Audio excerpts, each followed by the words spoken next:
For joining me on another Let's Talk with the Doc. It is Wednesday, and that means we are coming to you live on Let's Talk with Doc. I'm excited again because I'm blessed to have people who have stories, who want to share something of inspiration to you and maybe edification. And hey, you never know what you're going to learn. And so I have with me this evening Dr. Valmarie Roden.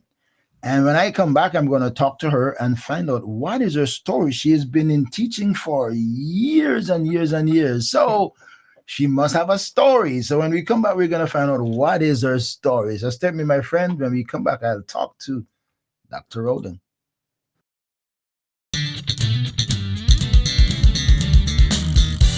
ORB Ministry presents Let's Talk with the Doc.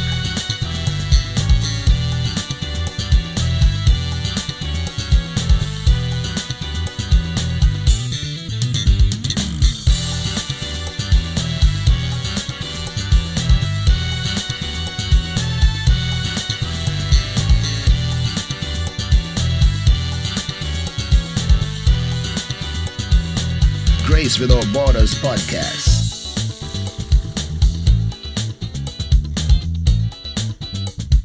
A thought for you. Ask Pastor. And a whole lot more. You never know what's next or who will join the conversation.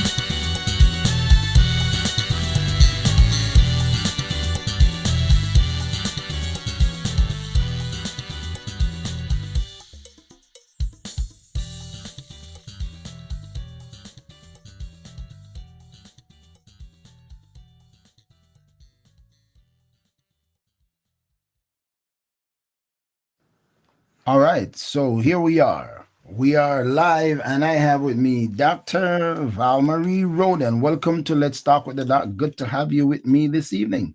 It's great to be here. Thank you so much, Dr. Orville. Okay, all right. So welcome, and I'm excited to have you. And I always like to talk to people about their stories, their journey, their experiences, because I've learned more and more that everyone's story is uniquely different, but they have their own inspiration and their own values and their own excitements, their own highs and lows, and everybody learn from somebody else's story. The thing about stories that sometimes some people say, "Oh my God, that sounds like my story," and then when I find out how somebody's story has been and how they make it through their story, that in itself is a source of inspiration. But before we get into your story, because we want to go to the beginning of your story, because story begins at an early age.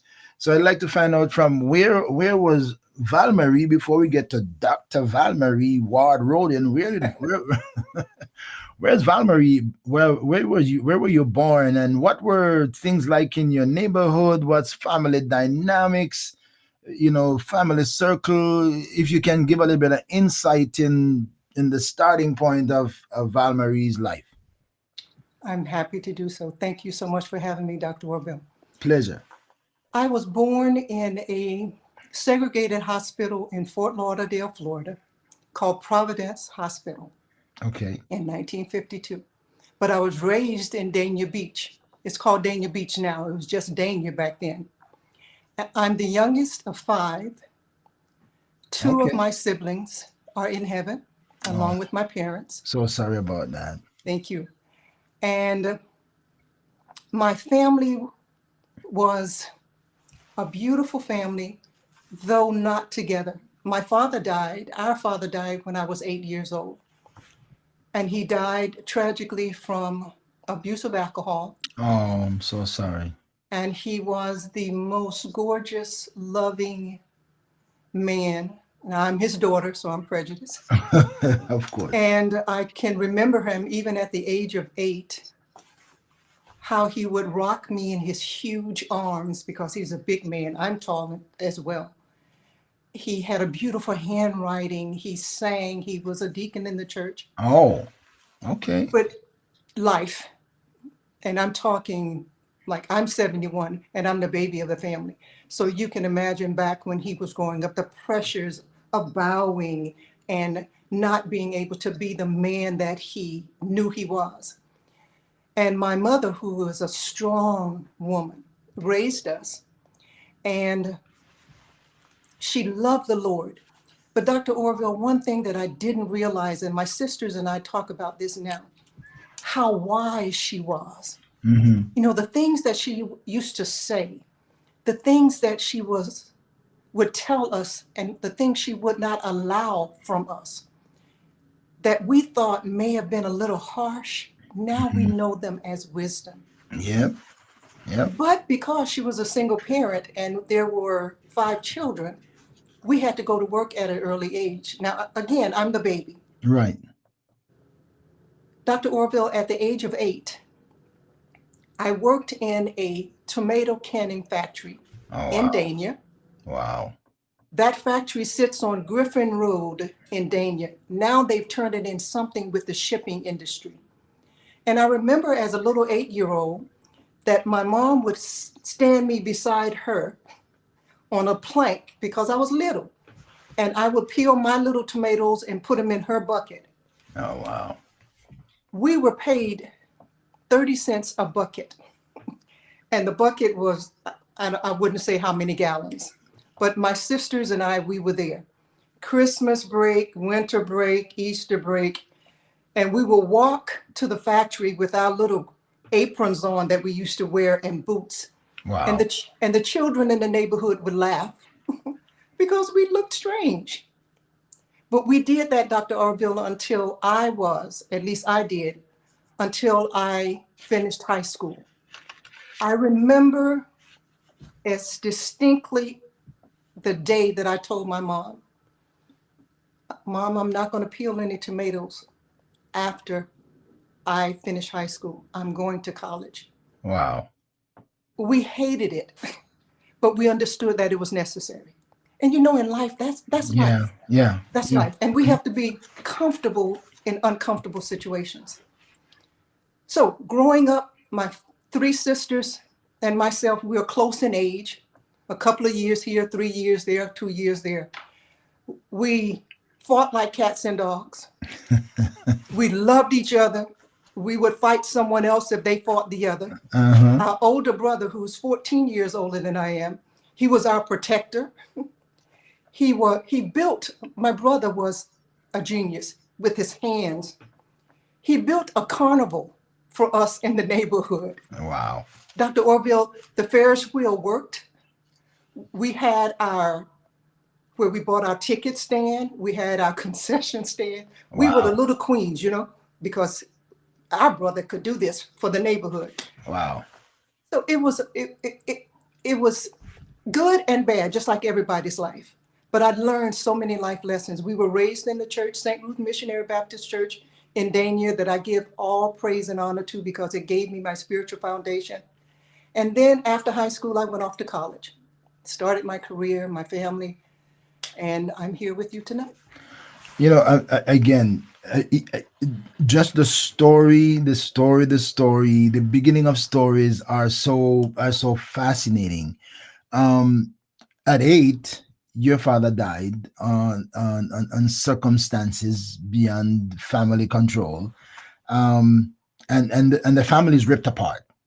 The family is ripped apart because the breadwinner is gone. What was it? What was his trade or profession? um, Before while he was As I can remember, again, because I was 8, he worked in agriculture. okay. I can kind of see in my mind the plants and the area where he worked. Hmm. Yeah. Okay. Um, so you were 8. That means you say you're the youngest. You're 8. How did the family, or what did the family communicate on that, from your mom's uh stress level? What am I gonna do? I got 5 children. Their father is gone. What can you remember? I mean, because you're the youngest, so you're gonna remember the least of the others. What can you remember? The family coming together and say, how what are we gonna do? Were your mom working already in the field that she pulled you all into, or that was something that she figured out afterward? No, I don't remember a conversation of us coming together saying, Dad's gone, and now this is what we have to do. What I do remember, and I can see it vividly, is the four girls, the four of us with our little white dresses sitting on the pew at the funeral. Mm-hmm. I do remember that.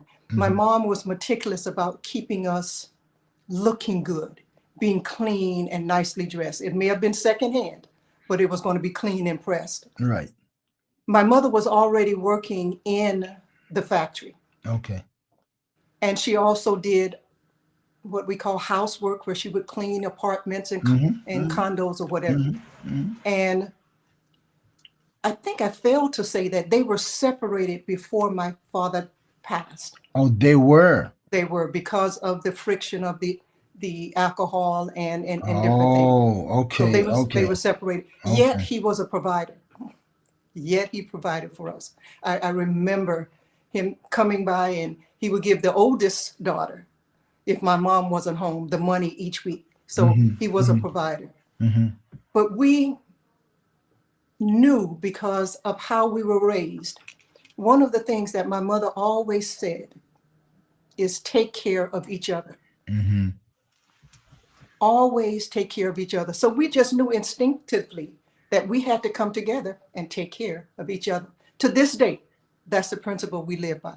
Take care of each other. It is interesting, because it's interesting just to hear, and I'm just picturing in my mind's eye, the young girls going and going to the field picking tomatoes, and you were so small, and that was like, what do you call it, like, mandatory, mandatory, because it is our survival. It is our survival. And this is what we do. But thank God that the field stayed there, right? And so you could do that for how many years you were going to the field as a little child until you grow up in the field. Now you started off standing on a bench next to your mom, and by the time you finished, you weren't on a bench anymore. You were standing on your 2 feet. Tell about the transition of that. How, as you grow into that, did you get more comfortable, or as you grow, say, you know what, I can't wait to get out of here? Let me describe it a little better for you. We were not in the actual field where the tomatoes were picked. Okay. They were picked and brought to the factory on long trucks. Okay. Okay. Okay. Okay. Okay. And Okay. so the tomatoes were run through a very hot water process, and then on a belt to us to core and peel the skin off. Then they were canned with salt and whatever, Okay. So and they, then so they, shipped out. so they were actually canning those. They were canning them. It Okay. was So, super hot. mm, The tomato, the acid in right. tomato, so our little hands were, Wow. just, and they were hot. Wow. And I never got comfortable with it. We as children, we would look out the window to see if the last truck with the tomatoes had come in, so we would have some idea of when we would be able to go home. And I did it from until I finished high school. I finished high school when I was 16 years old. So I did it from 8 to 16. Wow. Okay. All right. So now you say, this is it. This is my breaking point on my transition. I'm getting out of here. What was your mom's reaction now that you are 16 years old? So did all of your siblings were older than you? Did they continue in the same thing, or did they move on to high school, or were you the one that decided that you're gonna change the pattern? My older sisters moved on into something else. Okay. My sister, who's 3 years older than me, she's the closest to me. She went to college as well. But when I left, I believe my mother continued to work on there until it closed down. Okay. And the business took on like a shipping kind of Mhm, atmosphere. mhm, mhm, But mhm. I left after my graduation from high school, and I did not go back. And my sisters went on to other careers. So by this time, what were your mom doing now when the place closed down? What was her next, what is word I want to use, her next adventure, or what did she go after? Because she was still a single mom. Now the children are going into high schools. the responsibilities are much more demanding than when they were younger.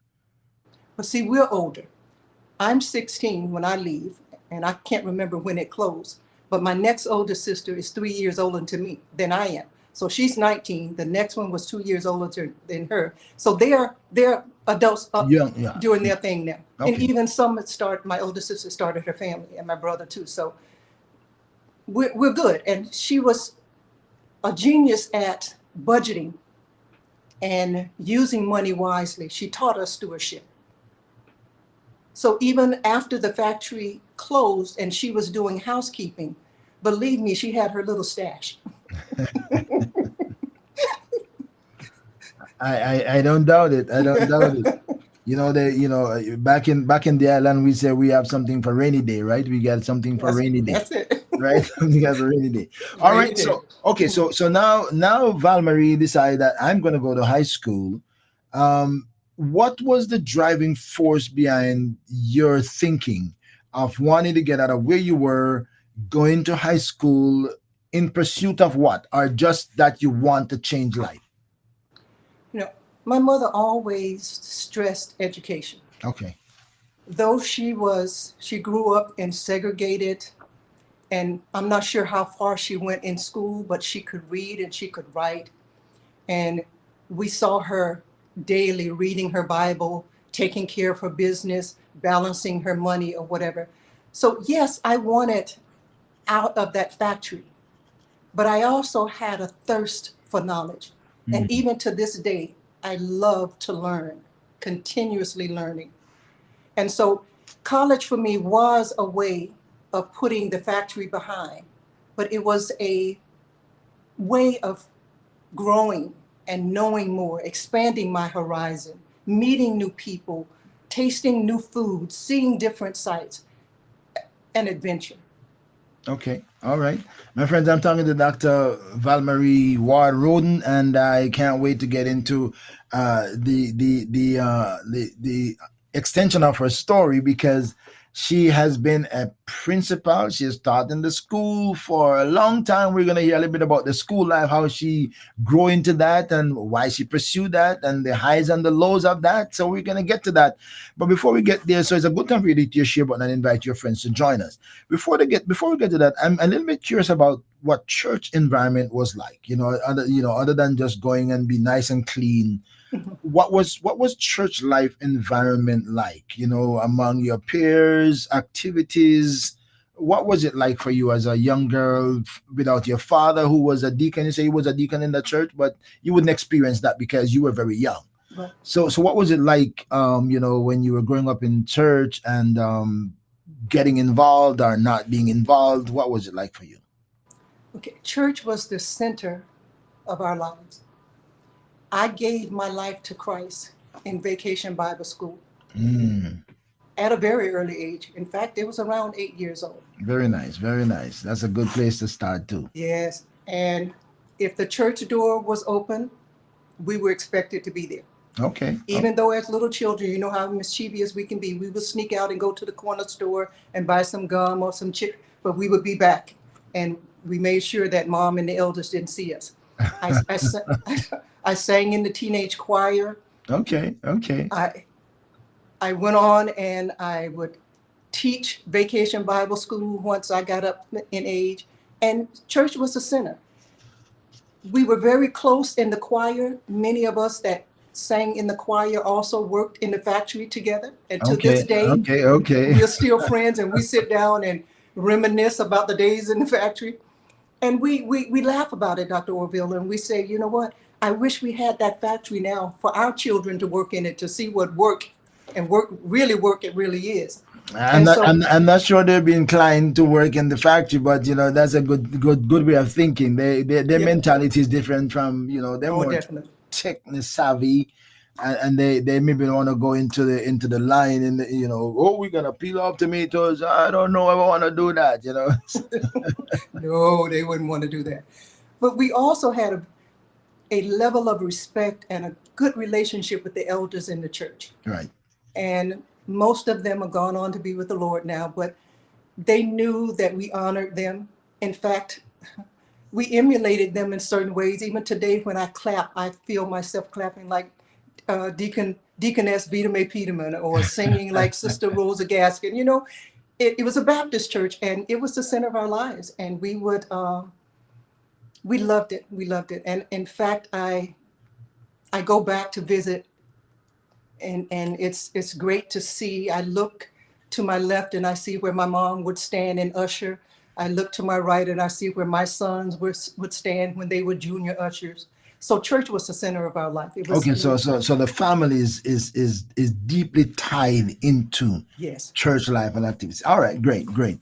All right. So I'm curious now that when Val Marie decided to go to high school, did you have something in mind that you want to become, what you want to pursue, or is just education was something that our mom put a lot of emphasis on? Did you just want to gain your education, or were you in pursuit of something directly? The latter. I was definitely in pursuit. I always wanted to be an educator. Okay. When I was little, I taught. You know what I Okay. mean? Okay. Okay. So I Okay. always wanted to be an educator. Okay. They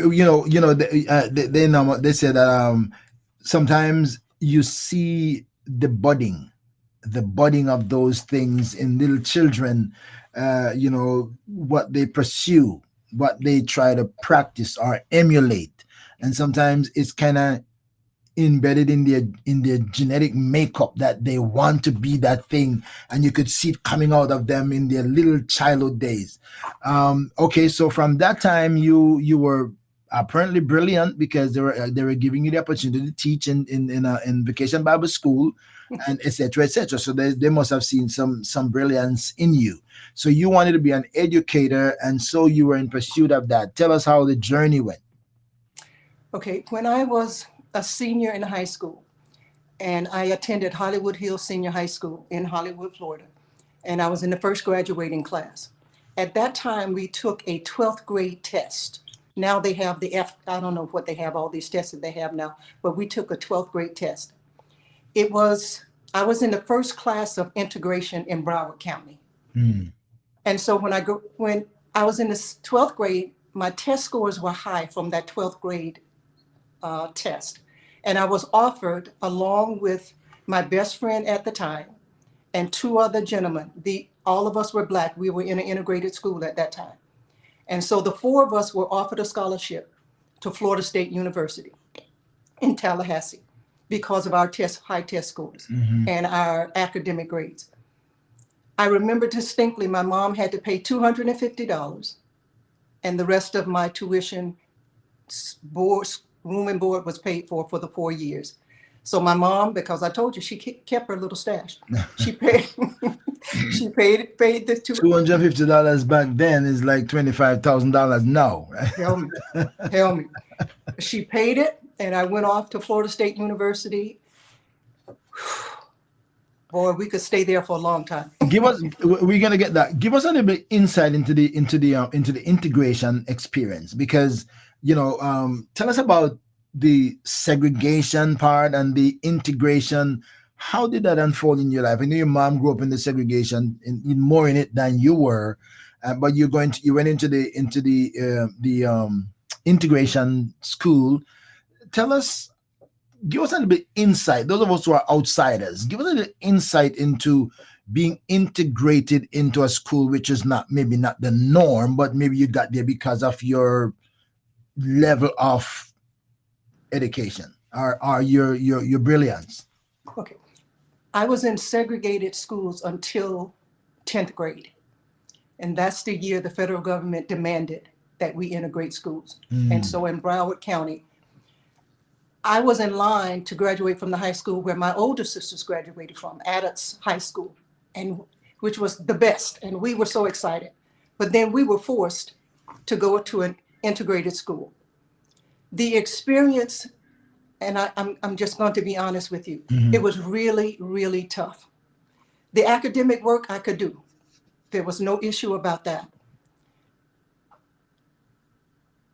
And there were some who accepted us as students, Some of the teachers accepted us, and then there was a group that was very anti our being there, a group of children.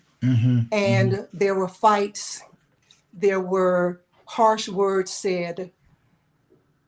To this day, Dr. Orville, some of my classmates and some of the ones that are like a year or two younger than I am, they they feel traumatized and don't want to identify with it because it was not easy. It was not easy. That was something, as you said it, I was just going to ask the question, were you still able to to achieve your education levels in the same without distraction? Because I'm thinking that that could be a little bit of distraction, Could be. and hindrance, the emotional part of that. Were you able to focus on your class and did as well as you were before you were integrated, or did it cause a little bit of slowdown, not a little bit of distraction? That's a very good question. I was able to continue the excellence, but I give a lot of credit to the wonderful teachers I had in my formative years in elementary and middle school because they taught us not only the academics, but they taught us resilience. They taught us pride in who we are. When we sang our school song, it was like a hymn giving praise to the Lord. You know what I mean? So I went into this situation with a very strong concept of why was I there, and to stay focused on where I was going. For some of my classes, I may have been the only Black or one or two Blacks in the classes, and the students would look at me strangely, and the the teachers, not all of them were nice, as if, why are you here? I'm here because I'm able to do the work, my daughter, Wow. and I'm going to do it. Wow. And it was the same when I went off to college. Wow. But but thanks be to God for my upbringing, my spiritual upbringing, seeing where I didn't want to stay and having enough stick to itness to know that the road won't be easy, but I can do this. I'm built for this. Again, there are many of us who have no clue about what that is. I'm a Caribbean guy, I'm Right, born in right. Jamaica. I've never had the experience of anything like that, but I've heard so much. I'm curious about you've been in your comfort zone in your neighborhood where it's your Yes, people. We call it my people, where we are yes, comfortable. We don't look around our shoulders. We are all of the same thing. Um, and God bless those teachers who have taught you resilience and how to fight through hard times. But when you get into an integrated school and you are minority on steroid, yeah. right? You're a minority on steroid. You're a minority wherever you are, but to be in an integrated school where it's only limited amount of blacks, so to speak, that must feel more isolated than integrated. You're integrated but isolated because the lack of acceptance and the comfort is not there. So you're curious, skeptic, love you, hate you, happy to be here, wish I wasn't here. How did you process that psychologically, mentally? I'm here because I'm brilliant, but I am not joyfully accepted because of my brilliance or because of the color of my skin. So I'm carrying two baggages here: the bag of brilliance and the bag of being black. Yeah. And oftentimes, my thinking is that the brilliance can't be seen from a distance, but the black can be seen from a distance, Mm.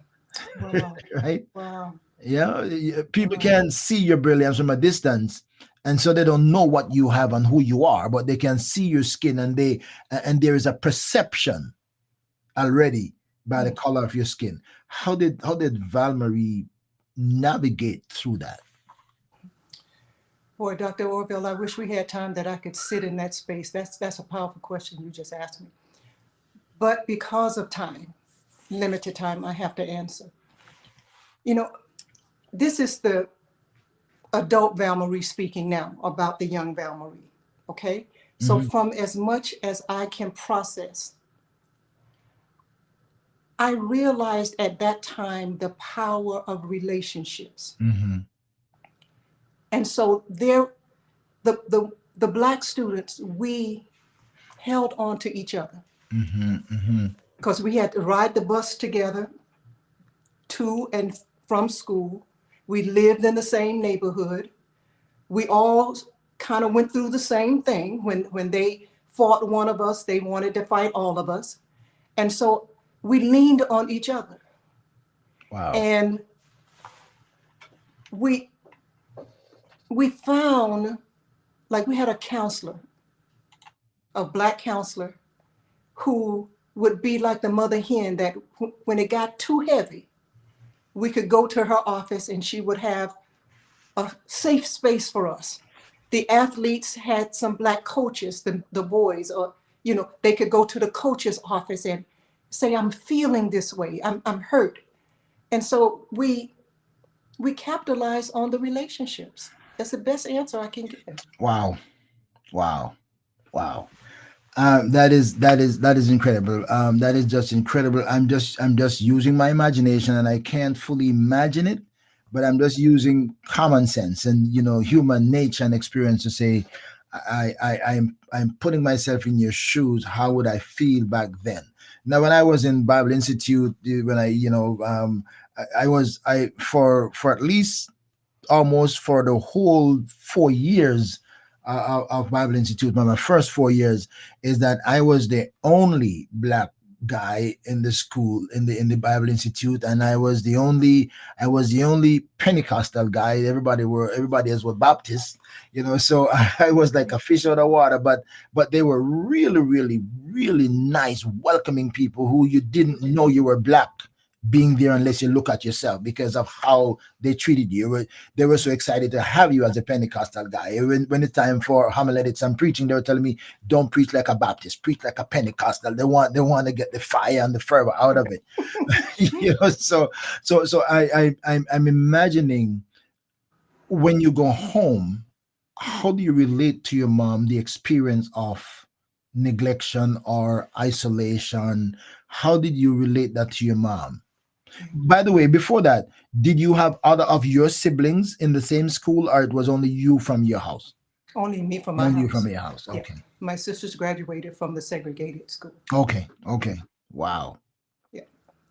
Dr. Orville, my classmates and I, we sometimes sit down and talk, and honestly, we were a little angry with our parents because we felt that they didn't fight for us to stay in the school.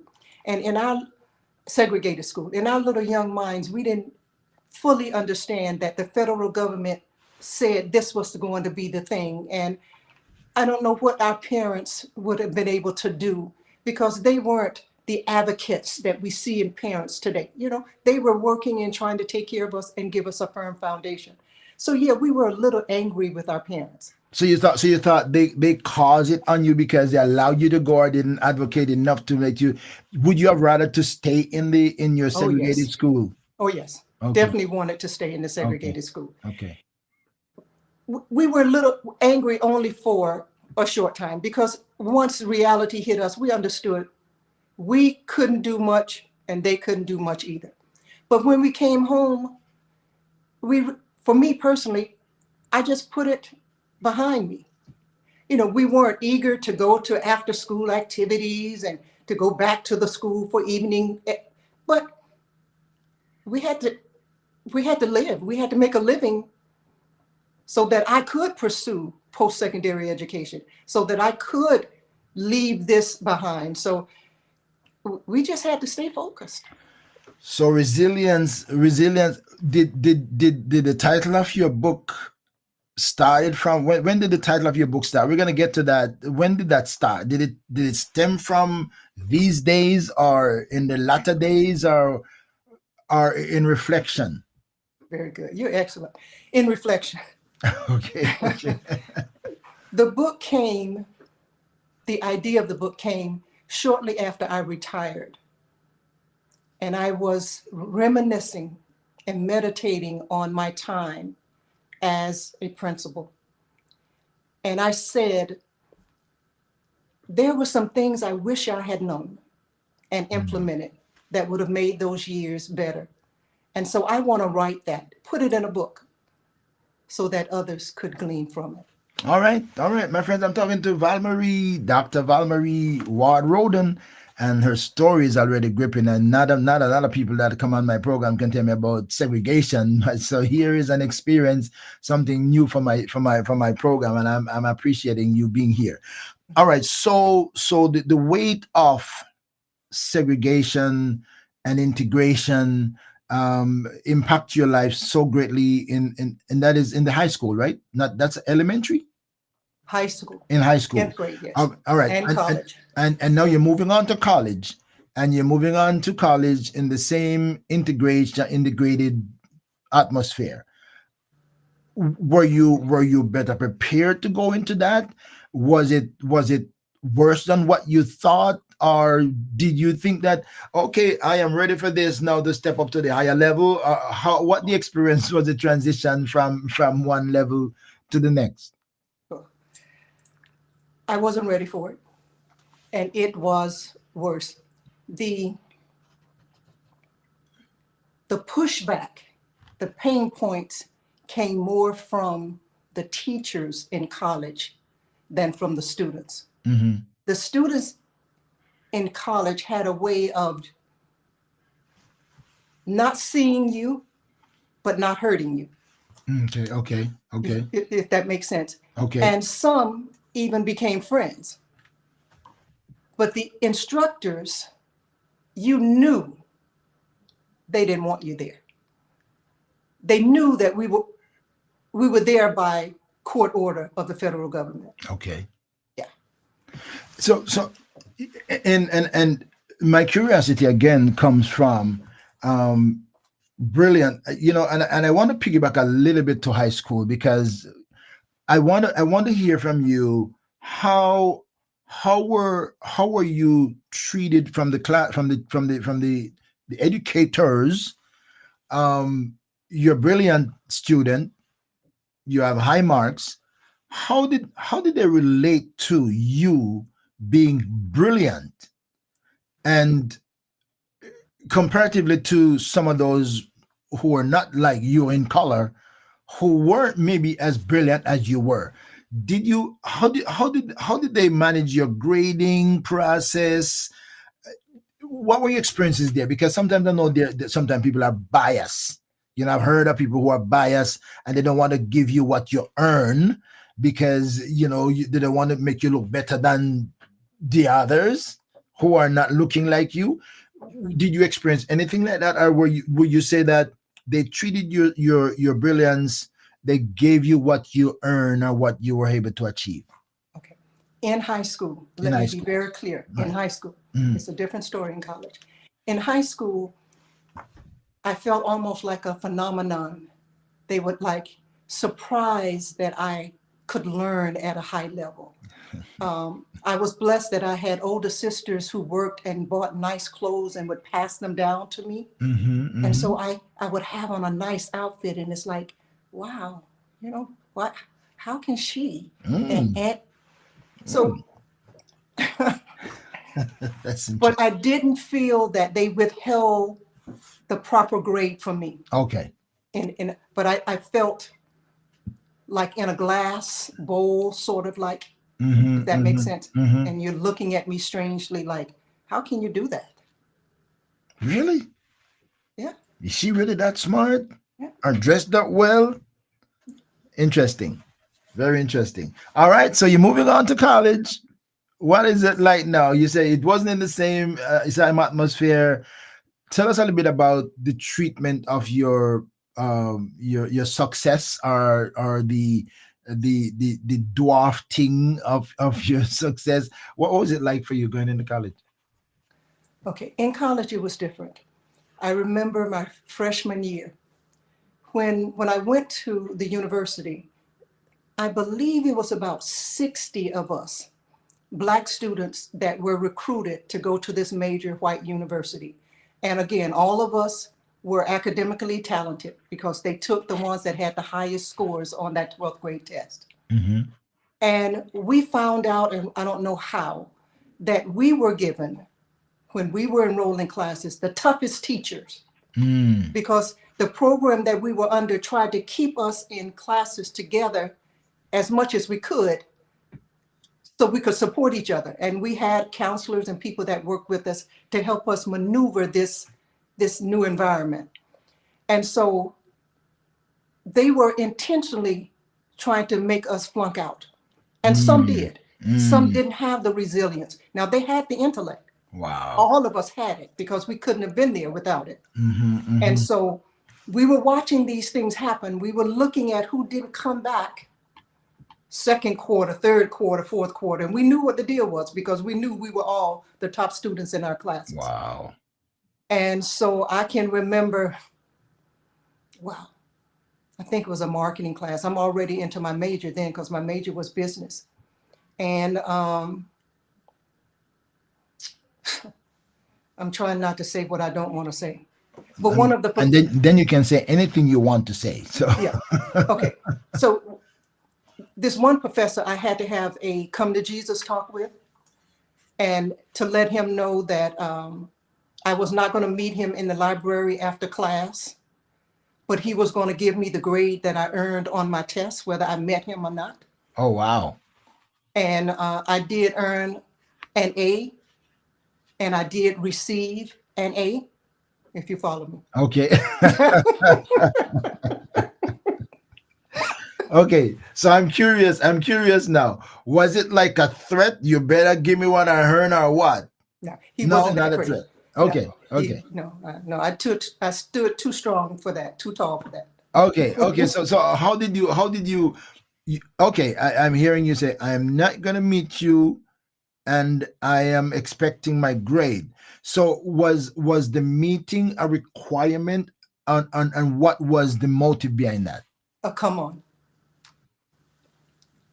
What it was? It was a come on. Oh, come on. If Okay, okay, what okay. I'm not saying. All right.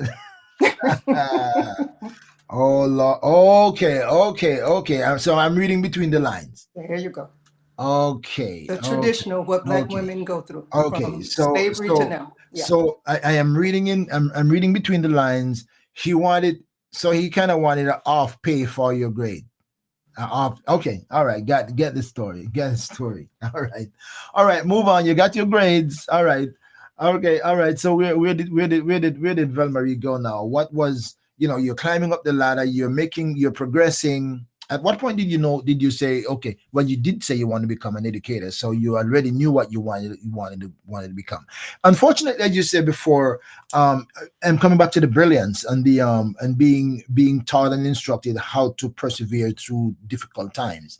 uh, did you think that some of the people who didn't continue, dropping off semester after semester, etc., did you think that they weren't well prepared in terms of mentally, emotionally, and psychologically prepared to deal with the issue, or were they failing because of their emotions, or they can't handle it? Their emotions, they're unsettled emotionally to really progress. Yep. I guess the answer would have to be different for each person. But Dr. Orville, we were all probably coming from small towns. This was my first time really being away from home. You know Hmm. what I'm saying? Hmm. And maybe like I said, I know they were prepared academically, but maybe they weren't the resilience, Yeah. the relationship building, they weren't as strong in that area. Yeah. Yeah. People, again, people have different level of tolerance Yeah, and forbearance. Some people can handle, some can handle for exactly. various reasons too, because some people are already emotionally torn for different reasons in their lives, experiences. And so what you can tolerate, some people can't tolerate it. So we understand. All right. So the lady, you've gone through college now. I'm gonna say how did you do at the end of college? You look back and say, man, despite of all of that, look what I come out to be. What was your success or marks at the end of college? I graduated with a 3.3 grade point average. My freshman year, I was on academic probation because I honestly was having a great time. You know what I'm saying? I'm just going to be honest with you. Having a great time and got my priorities a little mixed up. But once I went home with that academic probation letter and the look that mom gave, she didn't have to say anything. So So, it was for a moment, girl gone wild. yeah, just for a moment. Girl, Well, maybe, I don't know. was it just like, okay, I'm getting out of the home, I'm out of the home, I'm a college Oh, girl, yes. I am a grown up now, I'm a kinda in my head adult. Yeah, Let me explore some things that I couldn't. Okay, so girl all gone of right that. from. All right, we know that. We know that. We know what that means. But thank God you Thanks catch be up to God. pretty early. All right, so now you get out of college, and what your next step was? My next step is I graduated in May, but I didn't secure a job until October. In October, I was offered a position in Broward County and in Miami-Dade County. And I accepted the one in Miami-Dade. I don't remember why now. And at the time, I didn't even have an automobile to get to work. And I lived in Dania at the time because I came home and I stayed with mom. The department chair in the business department at the school where I started teaching was a great man, is a great man. He's sick now, but he's a great man. He talked with the staff members and found someone who lived near me. It was a Spanish lady, and she picked me up every day. She lived in Hollywood and I lived in Dania. She took me to work and brought me home until I got my first paycheck. And then once I got my first paycheck, I was able to finance a car that I got my own car. Oh, good for you. Yeah. That must have been a pretty good paycheck. You want to hear? You want to hear how much I earned, Dr. Orville? My first year, I earned $12,500, but that And was in 1973. Okay. okay, $12,500 in 1973 is like 75,000 now. You know, so So I, okay, so that's pretty good money. That's pretty good that's money. pretty. It was pretty good back Pretty then. good money. All right, so congratulations. I'm in reflection. I'm journeying with you from then coming up. Get you.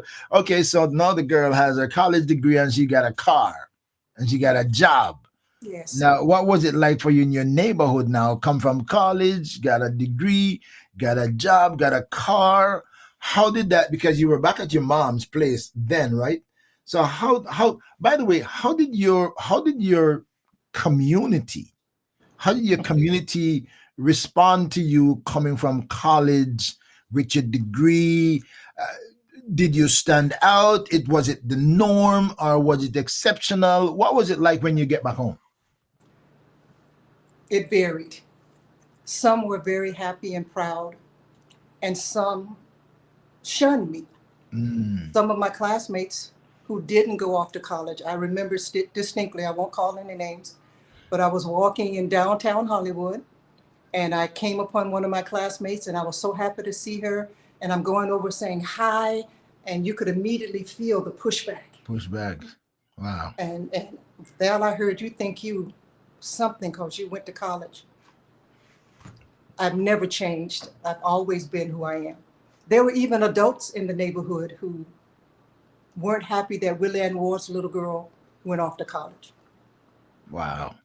Wow. Such is life. It is life. It is life, and it happens everywhere. We all have those experiences, and while you're not the hindrance to other people, sometimes they don't like to see you progress because they think now that you progress, you're gonna behave like you're better off than they are, and you weren't the hindrances.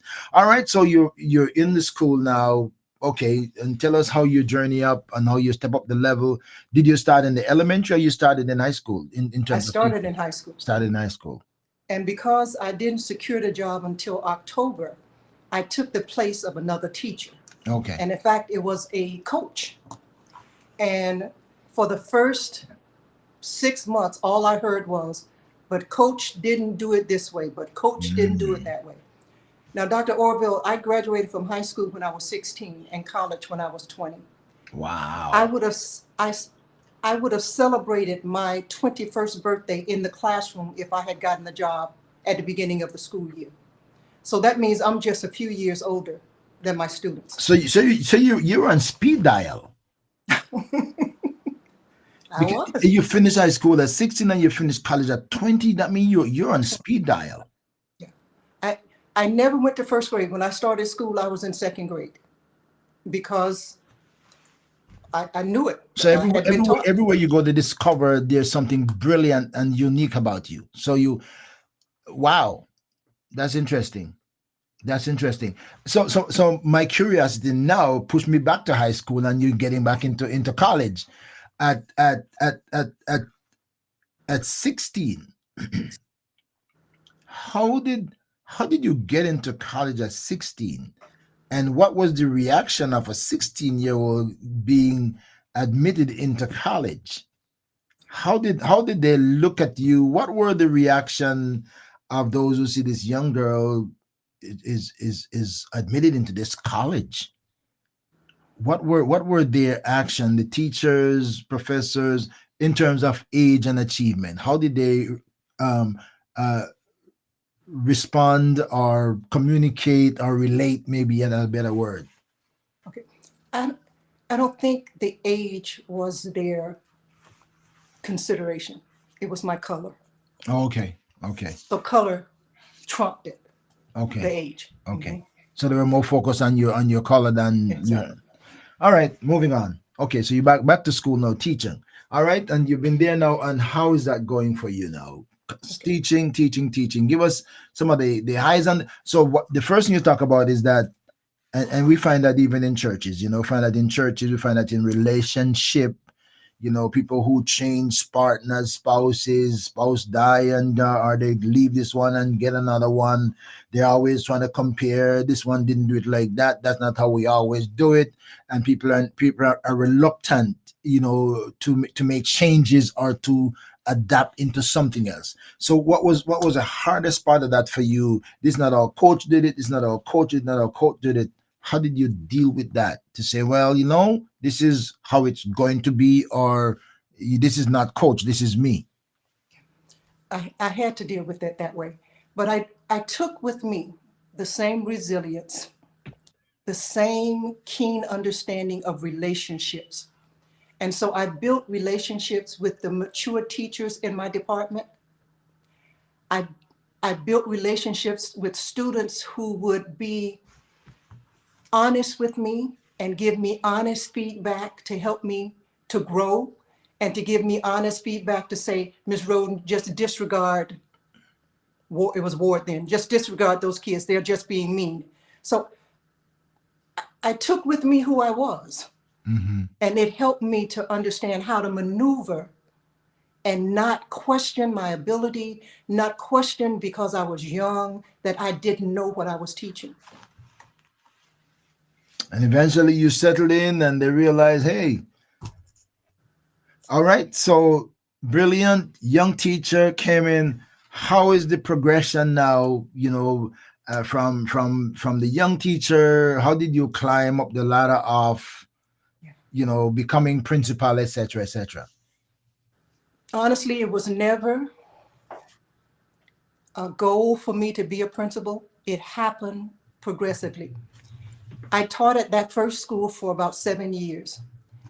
And recently, Dr. Orville, one of my students from 43 years ago, found me on Facebook to let me know that during his time, and he was a Cuban immigrant at the time, during his time in high school, I was his North Star, that I was the one that he looked to for guidance and compassion. And he was so happy to find me. And Wow. now he and I are still in contact. From that school, I went to two other schools and taught and just grew in my craft and grew in my knowledge of many subject areas. And someone recognized that the skill set that I had is transferable in administration. It was one of my principals. And he asked me, would I be a part time administrator and a part time teacher? Mm. Wow. And I did. Okay. And it was tough though, because when I was in the classroom, they were calling me to the office to handle discipline or to handle this parent who came in. And when I was in the office, I was trying to grade papers so I could have it to pass to my students when I went back into the classroom. And so from there, my department chair noticed the friction of my trying to be in two places, two spaces at the same time. And she had gone to a meeting where someone told her about a position at the district office, at the school board district office, Mm-hmm. for someone to work in a new program where they were going to be integrating vocational technical education with academic education. And she said, Val, I immediately thought of you. I got the position. And so I was fully an administrator, though not an administrative pay or title. And I did that for several years. Somebody there said, there is a school being built that is vocational, technical, and academic Wow. integration. Wow. You would be great to be an assistant principal there. Wow. Wow. I interviewed 3 times at that school. The third time, I got the job as an assistant principal. That started the administration. Same school, I became the assistant principal, the vice principal, and the principal. Wow. Wow. That is longevity. Yes. Longevity and growth and growth. I'm talking to Dr. Val Marie Ward Roden, and you're hearing her story. If you're just joining us, you got to go back to the beginning of the story because these stories are also always so fascinating. All right. So tell me some of your highs and your lows in the process, your haha moments. I know you just talk about this Cuban who found you on Facebook after 40 something years and remembered that how you impacted his life. That is a great reward. That is a great reward. Something that would live with you for a long time, that because you have impacted lives in so many ways. What would you say are some of your highs and your lows moments? And we're gonna come to the retirement part of it, and the reflection back into journey that triggered the book Leading from the Inside Out. Tell us about your progression and highs and lows. Okay. What you like least and what you like best.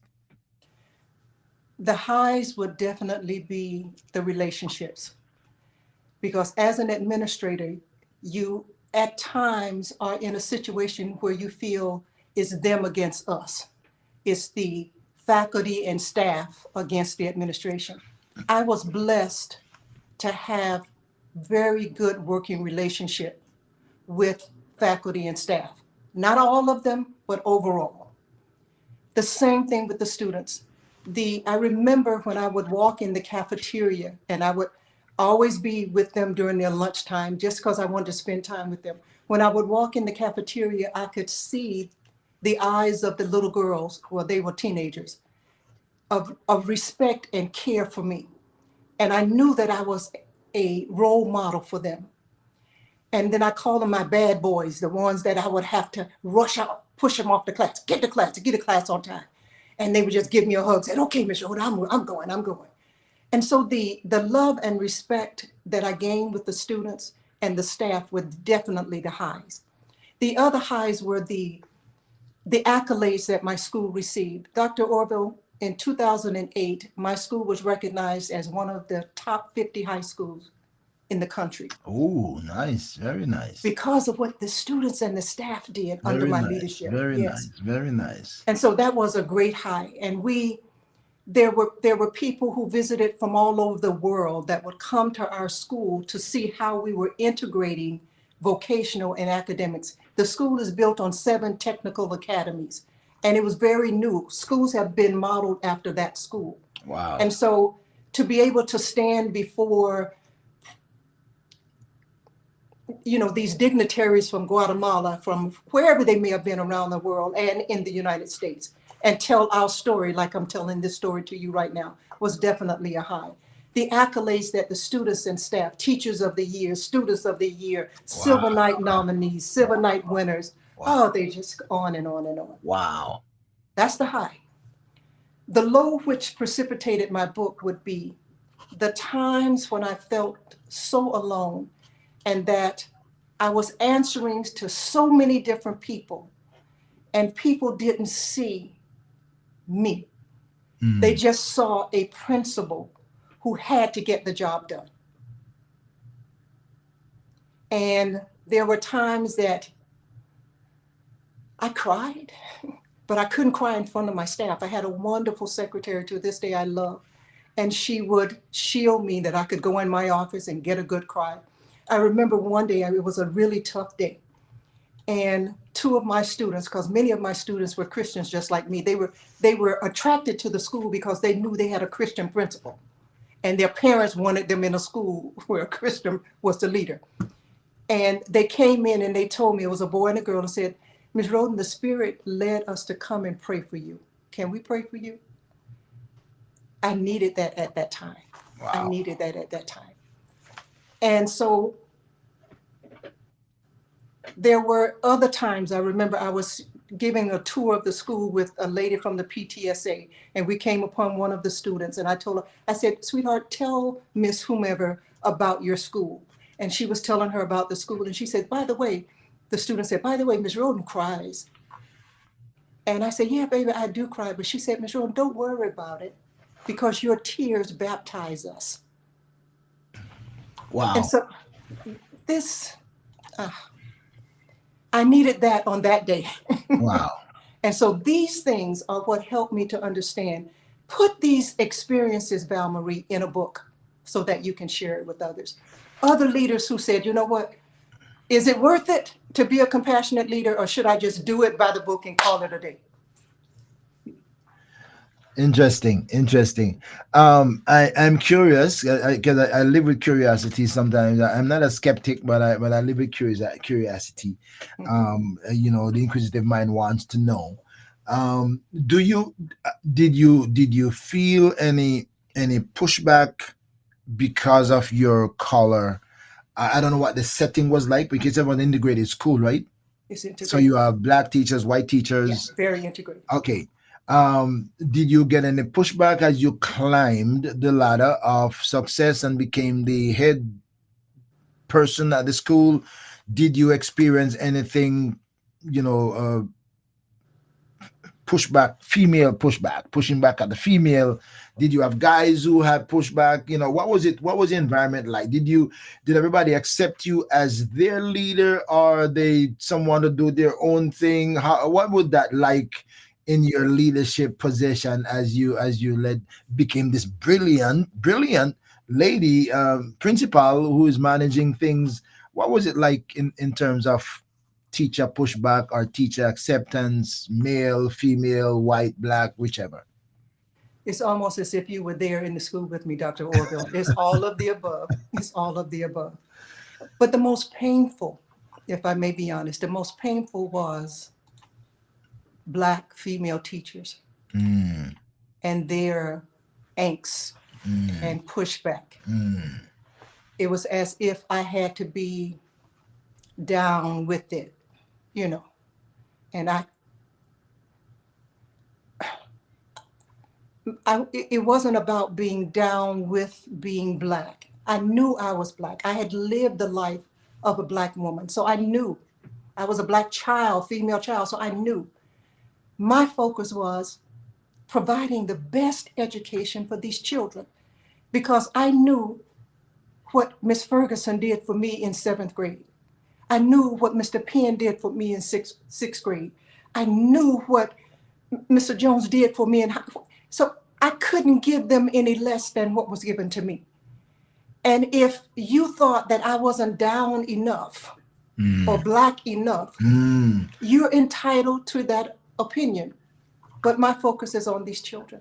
That was going to be my next question. Did anybody make you feel or even insinuate that you were behaving like you weren't black enough? That was you actually said it because it was kind of popping into my mind, because and some people want you to be more lenient with them because That's we are it. all black, That's it. They don't want give them some blight, some give me a little bit of loop. But if you do that, if you did that, that would bring down the prestige. They will bring on the prestige of your school, and the achievements and the accolades that you achieved, and those who are on the leadership achieved, they would not have achieved that. So you couldn't let down your principal standard just to meet the black criteria to make everybody else feel comfortable. I've had a chance to think about this over the years, and I reflect on the teachers that gave me that pushback went through segregation and integration like I did. So they may have had some trauma where they had not healed from. And therefore they wanted me to be in their unhealed state with them. So I gave them some grace in hindsight. But I could not be anything but authentically of who I am. I live and breathe authenticity. I am who I am. My faith is strong. My skill set I developed over time that I've learned and I've grown. And though my faith and my work sometime intersect and collide, I have to be authentically who I am, that same little girl that peeled tomatoes, who sang in the church choir. I can't be what the world wants me to be, Dr. Orville. God bless you. I'm gonna give you a chance to get a drink of water, right? I'm gonna get a chance to get a drink of water, because when I come back, I want to ask you a couple of questions about something that I saw on your Facebook page about people coming into your life for a reason, season, and lifetime. Oof. I see that. I'm gonna get into that. I'm gonna want to find a little bit about your specialties as well. Because I see that your versatility in terms of your educational background. What are the things that your skill set in terms of your profession? You can tell us a little bit about where your focus is. How many other grounds you cover. Get a bit of insight into your achievement, and then we'll climax on talking about the journey from the book inception. Okay. Right, we journey from the book Inception. My friends, I'm talking to Dr. Valmarie Ward Roden, and this is an exciting one. This is going to be a bit different for me because it's a journey of segregation to integration and isolation, whatever you want to call it. When I come back, we're going to continue the conversation. So stay there with me, my friends. Good time for you to hit your share button and invite your friends to join us. When we come back, we will continue the conversation. Stay right there. ORB Ministries presents Truth Matters. Join the Truth Matters panel for discussion on issues of the times with host Dr. Orville Beckford Sr. and his panel consisting of Bishop Ishmael Charles, Reverend Joycelyn Barnett, Minister Ava Samuels, Minister Kevin Johnson, Dr. Danette Ming, Bishop Anthony Campbell, and Pastor Shelley Antoni. Nothing is off limits for discussion. Follow ORB Ministries on Facebook, YouTube, and Twitter. And be ready for the next hot topic on Truth Matters.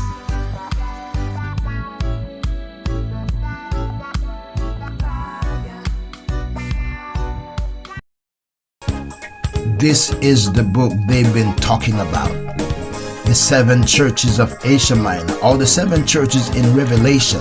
If you want to know about the letters that Jesus sent to these churches, you gotta get yourself a copy of this book. Scan the QR code to get an ebook or a paperback, and then you can find out a lot more about these churches and the letters Jesus sent to them.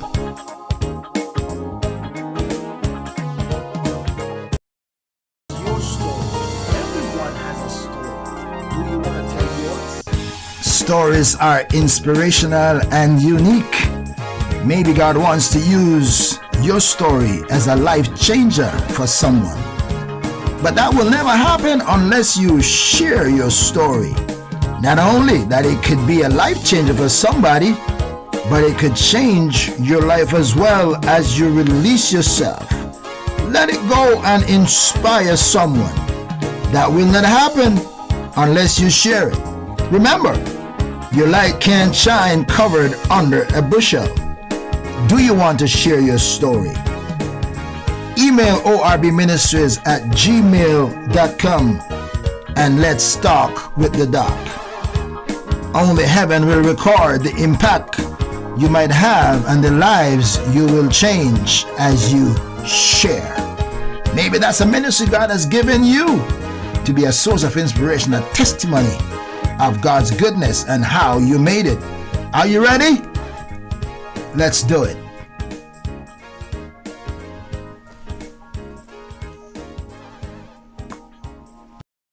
Every Wednesday, 8 p.m., join ORB Ministries on Let's Talk with the Doc, live on Facebook, YouTube, and Twitter.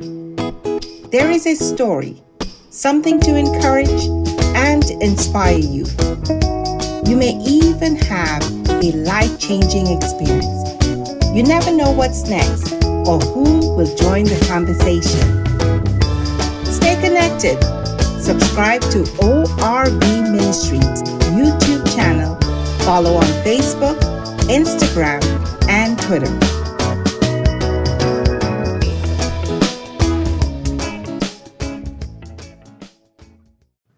All right, so we are back. We are back. I have Dr. Valmarie Ward Roden with me, and a fascinating story, and a journey. And so we are back. Welcome, my friends. All right, so Dr. Roden, I want to I first of all, before we get into the lines that I see on your Facebook page, tell me about your focus, in terms of your skill set, educational, not the educational level, but the thing that you are versed at, you know, so we can get a little insight into what made you as good as you were. Okay. I am an excellent writer. I'm an avid reader. I am skillful at taking large chunks of information and summarizing it into understandable bites. And I do that well for the Bible. I have a second bachelor's degree in theology and biblical studies. Okay. And so I teach Bible study. I have a Facebook Live on Wednesdays on Facebook called Wisdom Wednesday, where I teach kingdom principles. I am certified as a kingdom counselor. Okay. My teaching career was in business and all facets of business, mostly accounting, though I have not worked as an accountant. And my purpose in life now with all of that is to model Christ, expand his kingdom, and to help others to find in themselves the gems, the gifts that God has placed in them. All right. Thank you on that. All right. So we're gonna come to give me a little breakdown on this summer and this and what you wrote here on your Facebook. People come into your life for a reason, season, and a lifetime. By the way, I never asked you about your personal relationship, married, children, and I don't want to bypass that. So maybe you can give us, before we get into the people coming into your life, give a little synopsis of what point did you get married, if you did have children, if you do, etc. Yes, I'm divorced, and I have 2 adult sons. Okay. And that quote that you just gave, it's very befitting to the question of my life. Yes. Okay. All right. Okay. All right. All right. All right. You got that. So give us a little bit insight into your reason, season, and lifetime. Okay. One of the pivotal points in my life is when I read the book, The Value in the Valley by Mm. Iyanla Vanzant. And in that book, she said that that people come into your life for a reason, a season, and a lifetime. And I was going through a season of heartbreak, and it hit me like a brick. And what it means is some people come into your life for you to learn a lesson. And I equated that with my divorce. Then others come into your life for a season, for a longer period of time. And for a period of time, you're happy and everything is going well. And then things don't go as well. And it ends. It's a season. Season. And then there are people that come into your life for a lifetime. That's your covenant spouse. That's those lifelong friends and family. But the key to the three segments is to know which one of the three a person is in your life. And don't try to keep them longer than they're intended, unless they're lifetime. Wow. And I was guilty of not differentiating. Wow. That's why I was so critical in my life. That's interesting. What would you say are some of the approaches, or how do you analyze? How do you analyze and to determine what are some of the marks that you would use to say, okay, this one is only for a reason, but and then this one is for a season. How do you know when the season ends? And I'm going to answer that in a roundabout way. Sure. To begin with, I think we allow too much access to us. I've come to a place now where I'm not going to give you level 10 access to my life if you're only willing to give me a level 3 responsibility. Okay. So now, if you're there for a reason, then I know I have to allow you into my life so that I can learn from you. But I'm looking at how much responsibility you're giving to and taking. And so it gives me a clearer view of Val-Marie, focus on the reason why he or she is here. This is not forever. This is for a reason. So it's what you are willing to be responsible for. For a season, it's the same measure. If you want level 10 access to me, then you have to be giving me level 10 responsibility. Now, different seasons, you need different things. Right. Recognize that this person is in your life. It could be a friend. This person is here as just a partner, someone to spend some time with, to go to the movies with, to go to plays with, or whatever. But this is not going to be a lifelong friend. Stop trying to hold her to a level 10. She's your movie partner. But then, Father, that covenant spouse, level 10 access, because he is giving level 10 responsibility. Mm-hmm. Now we have something to work with for a lifetime. Fascinating. And I don't know that we generally, I don't know that we generally have that principal approach to relationships, because sometimes we think every relationship is established to last forever. Mm-hmm. And sometimes we hold on to things that we should let go. It's like we're hoarding. Yeah. You know, like we're hoarding. We want everybody to hold on to forever. What are some of the dangers that you say? What do you say are some of the dangers of holding on to for a lifetime relationship when it should be seasonal? I think the greatest harm is done, Dr. Orville, is that it creates more trauma and it doesn't leave space for healing. Mm. You know, I often teach it's time out for us hurting people and being hurt. Let's heal. Let's heal. When you hold on to people longer than they were intended, then you're putting layers of hurt on top of layers of hurt. when letting go gives space for healing. We have got to get to a place where we can heal from the trauma, and all of us have gone through them. Do you think sometimes we don't want to let go of seasonal relationship because we feel we if we let go we're gonna hurt the person, and sometimes we hold on to them because we don't want to hurt them It's fear. while it is hurting us. Exactly. It's fear, the basic emotion of fear.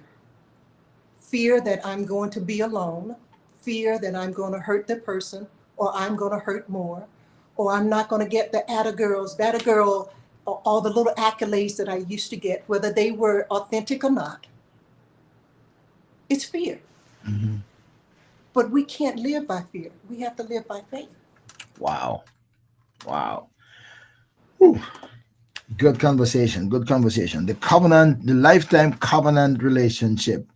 We're in this for the long haul. All right. All right. We're coming down to it. Your program director, were you are or were program director at the family, what is it? Informed families. Informed families. Tell us about that program, your involvement, what it entails, its impact, etc. And then we're gonna wrap it up with the book, because we're gonna have to journey back with the book. We're gonna have to go back to the inception of the book. What triggered that after retirement? So tell us about that, and what led you into retirement. Was it age? I had enough, or what was it?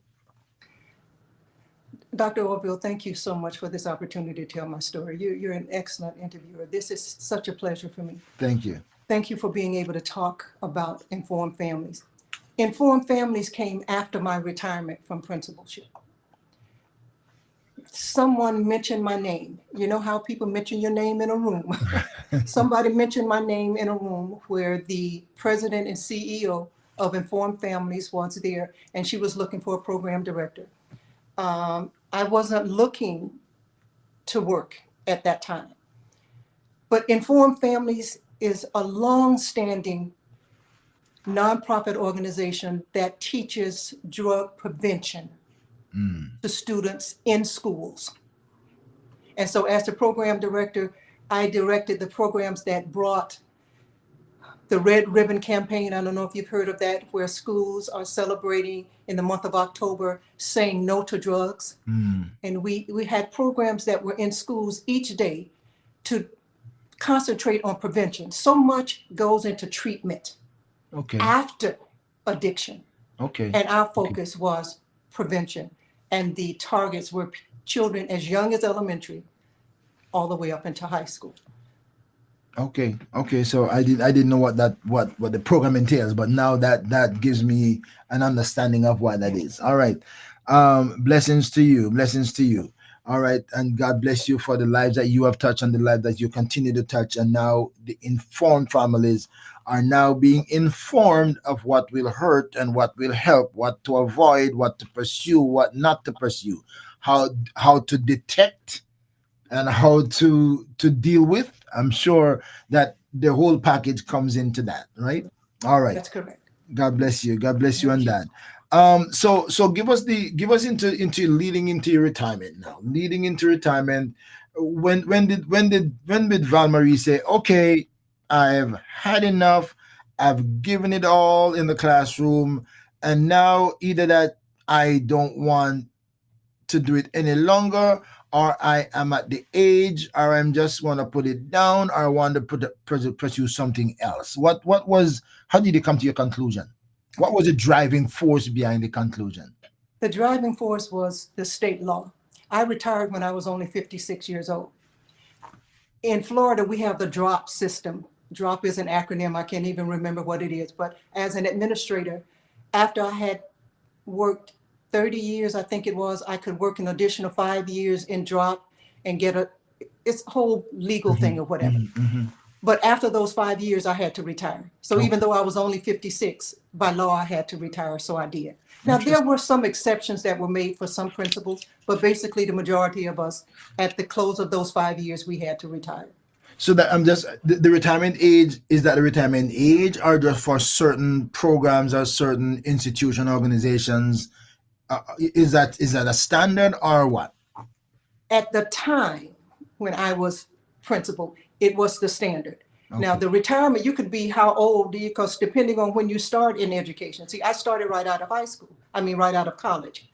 But it was just, if you went into the drop program, which was a state program where you worked 5 years after your exact legal retirement, you could only work 5 years. Okay, so that was a state program. Yes. Okay, okay, understand.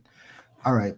Okay, okay. So you retired because you get to the point you had to. It's not like okay, all right, all right, Mhm. okay. So no, you retired. You're early. You're pretty young. Yeah, I'm young. You're very young, strong because you said no, you're 71 right now and 56. That's a long time ago.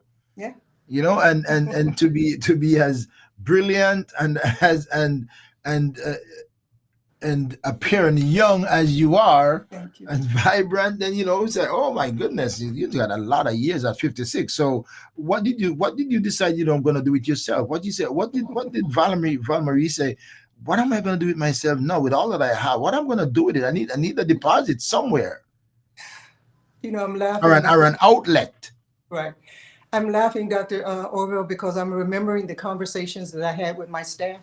My last years, I would tell them, I said, listen, guys, when I retire, I'm going to get my rocking chair. I'm going to put it on my porch Not and I'm at going to rock. 56. I'm going to have my little drink with the umbrella in it. And as the people pass by, I'm going to say, hi, hi. It's so funny. The PTSA president gave me a rocking chair. My assistant vice principal gave me a rocking Oh, chair. they were getting you ready for your dream retirement. Exactly. And I haven't sat in that rocking chair on the porch with a little drink with the umbrella yet. But I did. I did Oh rest for a my, year. For a year, I traveled and just enjoyed myself. My staff gave me a Mediterranean cruise as my retirement gift. that's good. So That's I good. did the Mediterranean, had a wonderful time, met great people, came back home and just relaxed, did a great time. Had lunch with my girlfriends. We just had a great time. And then I got to the point with, what am I going to do with myself at 57? You're back down to earth and things are Yeah, normal now. The high is over yeah, and now reality clicks in. I got a whole lot to offer. What am I gonna do with myself? exactly. And I think the first thing that I did was inform families and then some consulting work with the school district. And now I'm working part-time, 4 days a week, 4.5 hours a day, some days 5 hours, and still contributing, but not under the stress of leadership. I think Amen. I didn't mention, Dr. Orville, that during my time as vice principal, I was diagnosed with Bell's palsy.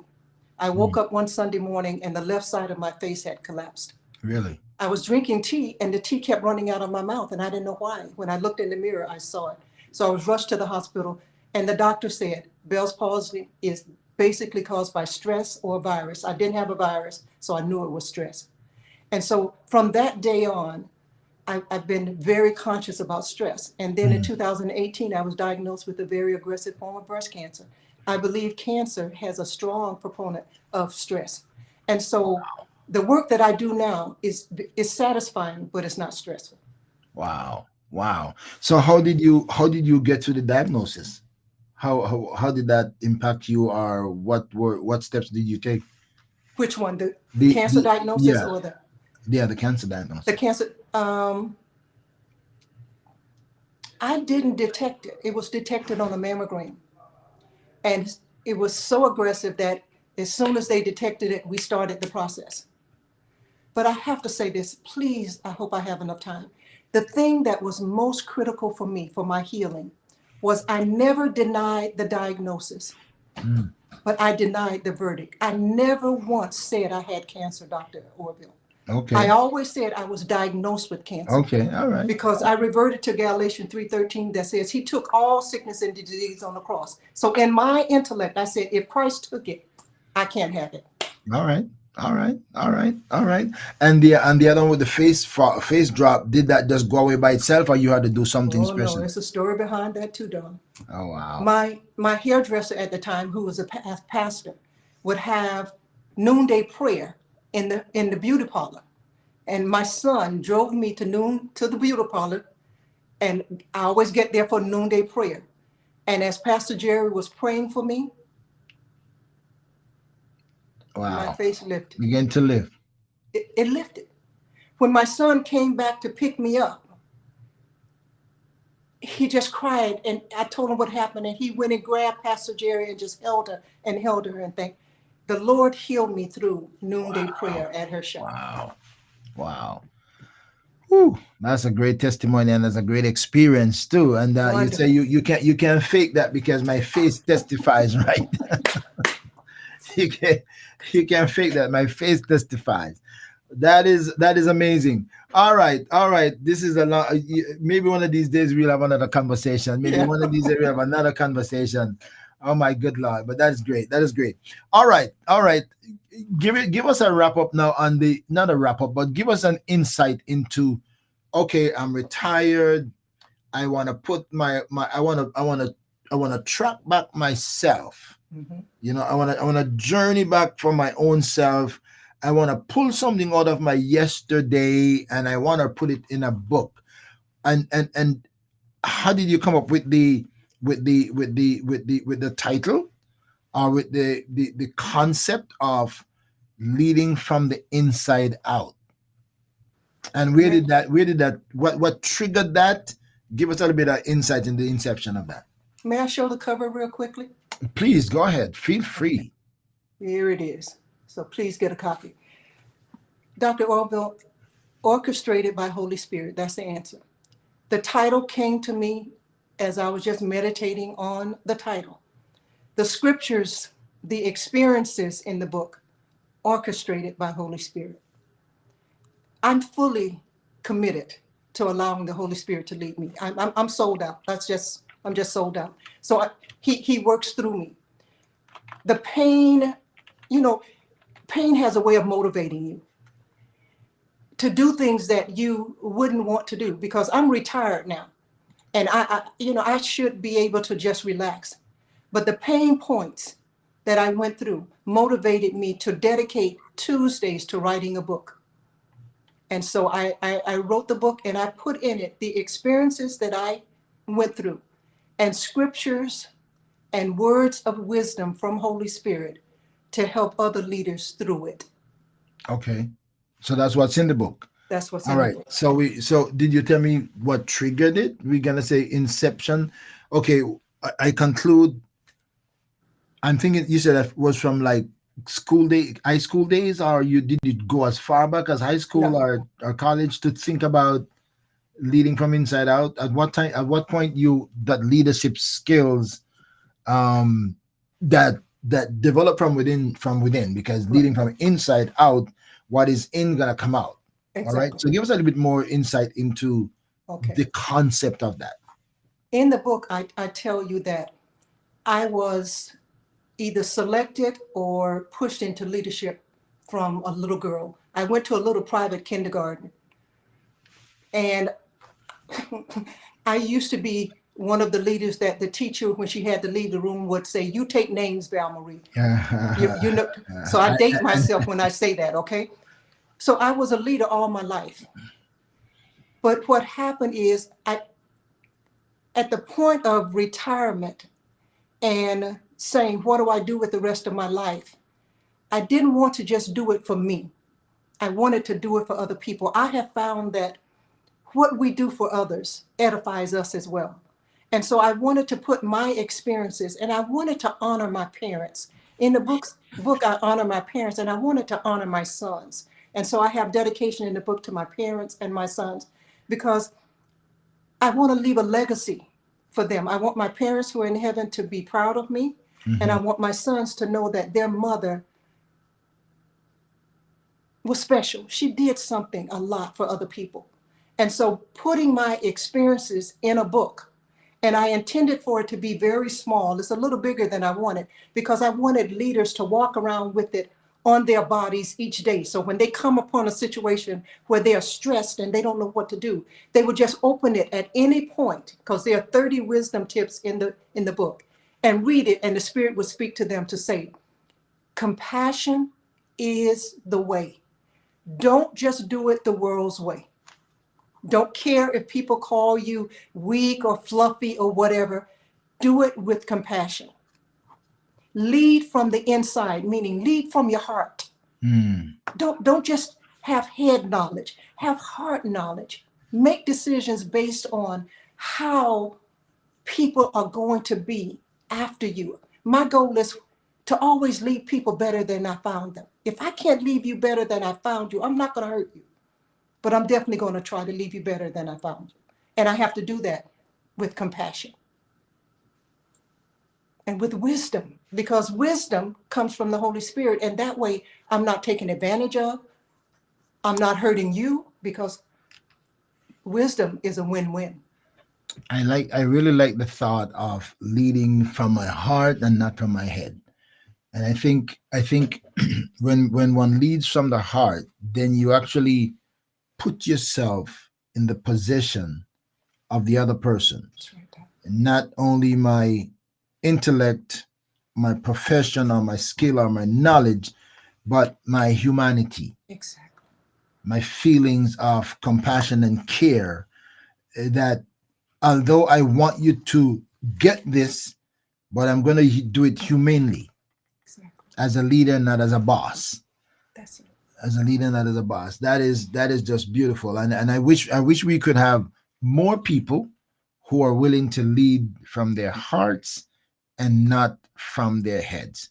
Because my head tells me something, and my heart is feeling something else. The unfortunate thing is that some people's hearts and their heads are at the same place. Yes. Their hearts are and their head are at the same place. Yes. Are they head direct their heart and not their heart direct their head? If we can get our hearts to direct our head, then we use our brilliance and use it wisely, not to hurt but to help. Brilliant, brilliant. Thank you. I get a copy of your book too, so I can hold it in my latter days, so I can reflect on it and read it and digest it as well. What are your last words you would say to somebody who might be listening to this program, who've been through some of what you have been through, or who might go through some of what you have been through? How would you? And I know you're a professional in that area. Um, what would you say to somebody if you're gonna say, okay, here are some tips? I know you said there are 30 wisdom tips. Yeah. That's a whole lot of tips. Yes. What are some of the, give me, if you can remember, well, you have the book there, so you can give me five of the top tips that you would say are general, that would work for almost anybody, whether they're in leadership or not in leadership. The first would definitely be from the scripture. For as many as led by the Spirit of God, They are. they are the children of God. Hmm. So you've got to be led by the Spirit. You've got to be led by the Spirit. The second is, once you are led by the Spirit, listen oh so carefully and obey even when it's uncomfortable. Dr. Orville, I find these days that people avoid uncomfortable situations. Those situations are designed to build and grow you. So if you avoid them, you are eliminating opportunities for growth. So the I second like would be, become comfortable in being uncomfortable. That's exactly how I thought you were going to say it. Because I've been uncomfortable all my life. All right. The third is, when you're going through a difficult situation, one of the best things you can do is to do something for someone else, so that you don't meditate and marinate on woe is me. Do something for someone else. That's a big point. If you, as you think about the others, unfortunately, we approach it the other way. We approach it the other way. We make ourselves helpless and useless when we are struggling or when we are down. We make ourselves helpless and useless. And as a result of that, we become more stressed and more depressed because we don't have an outlet. We don't get a joyful moment to see something helping somebody. So in other words, instead of that, we just I just say marinate. We just kind of, there was a thought that somebody used a while ago. I forget what it was, but we just digest our own misfortune, and we never find a way that we can turn that into a blessing to somebody else. And when you bless somebody else or do something for somebody else, it brings you relief because it changes your focus, at least temporarily. Exactly. Very interesting. Very interesting. Yeah. All right. Thank you so much. Go ahead. You have two more, right? That was three, two more. The next one is it deals with religion versus the kingdom. And people, please hear my heart on this. We become lukewarm Christians. Mm-hmm. And we know the Church of Laodicea, Christ said that he would spit them out. That's my book. That's my book. You heard me talk about it, right? That's right. That's my book right here. The That's it. Seven Churches of Asia Minor. That's my book. Exactly. Yeah. And so we want to make sure that we are kingdom minded. Religion for me has become a little too ritualistic, Mm-hmm. not enough relationship and expanding the kingdom. I teach on kingdom building all the time. So as we are going about our business as Christians, let us Christ didn't teach religion. He didn't come for religion. He said, your kingdom come, your will be done. So the kingdom is coming. The kingdom is inside of us. Let us live like the kingdom is inside of us. Let us be good stewards of our bodies. Let us be good stewards of our resources. Let us be good stewards of our intellect and the gifts that God has given us. And the last thing is, as being a good steward is self-care. As women, and I used to say black women, but it seems all women now, we, we expend so much energy and we don't bring enough in. Mm. Self-care. I work out, I walk, I love long walks. You know, I taught this afternoon, reach out to the SON and reach out to the SUN for healing, because the Son of God is a healer. But the Son, SUN, that He created also has healing properties. Get out of the house, out of the darkness, walk outside, take in the sunlight, listen to the birds chirping, listen to the wind through the leaves. There are healing properties. The scripture says there's healing in the leaves. Glory to God. Glory to God. Amen. Amen. That's it. I'm getting happy.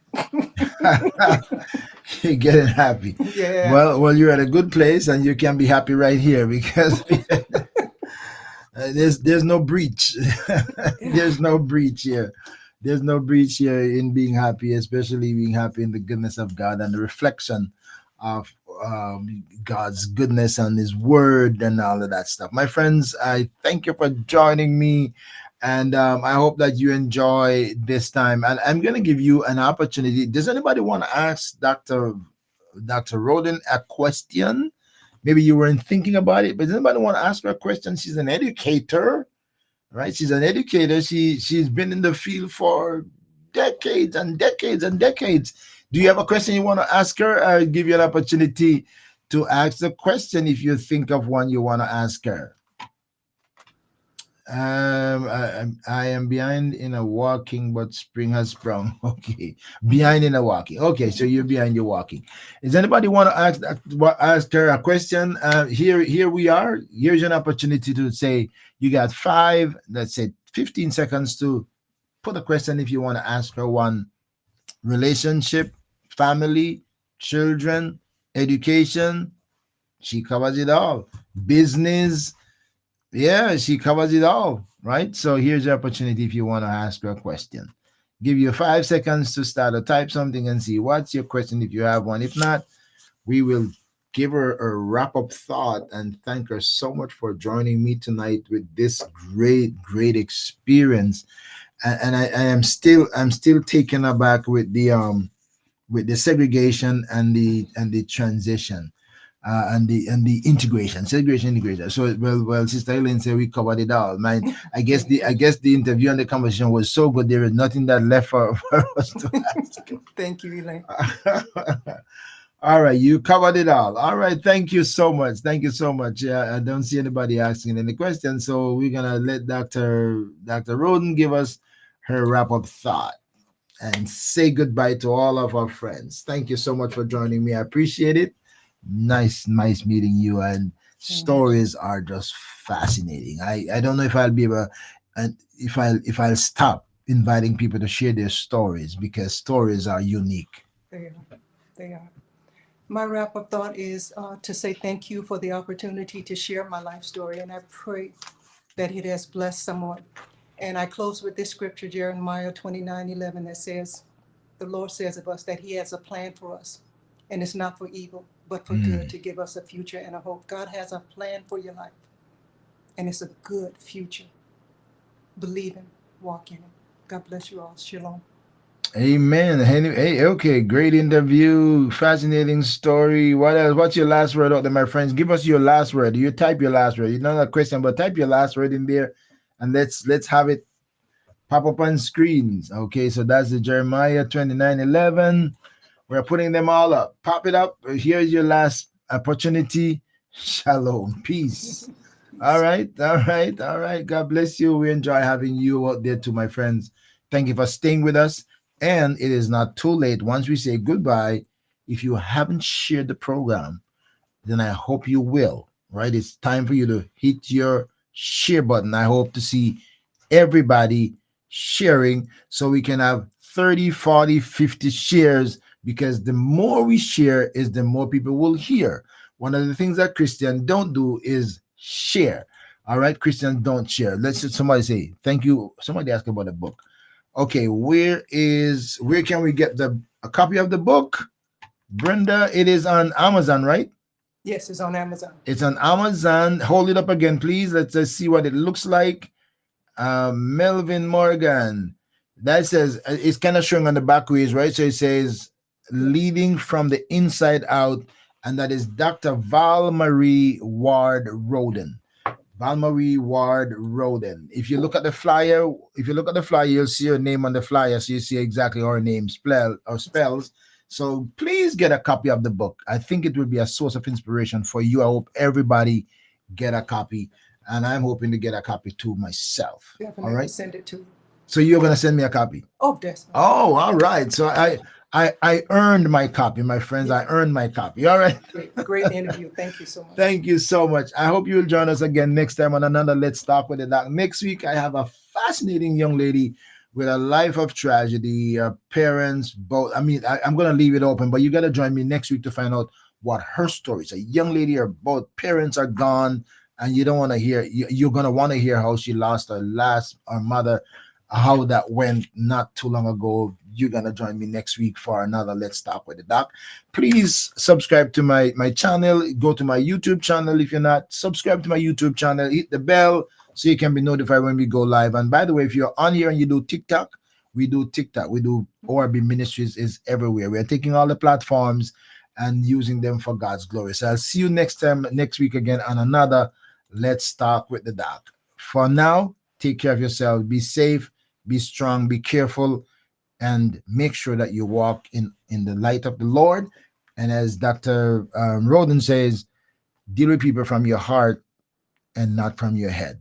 Dr. Roden, you're going to stay right there with me, and we're going to say goodbye like how we started. My friends, I'll see you next week on another Let's Talk with the Doc. Make sure you share when we say goodbye. Peace. Amen. Peace. Shalom. Well, thank you for checking in on ORB Ministries. I trust that you will share with your friends, subscribe, hit the bell for notification, and stay tuned, because you never know what's next or who will join the conversation.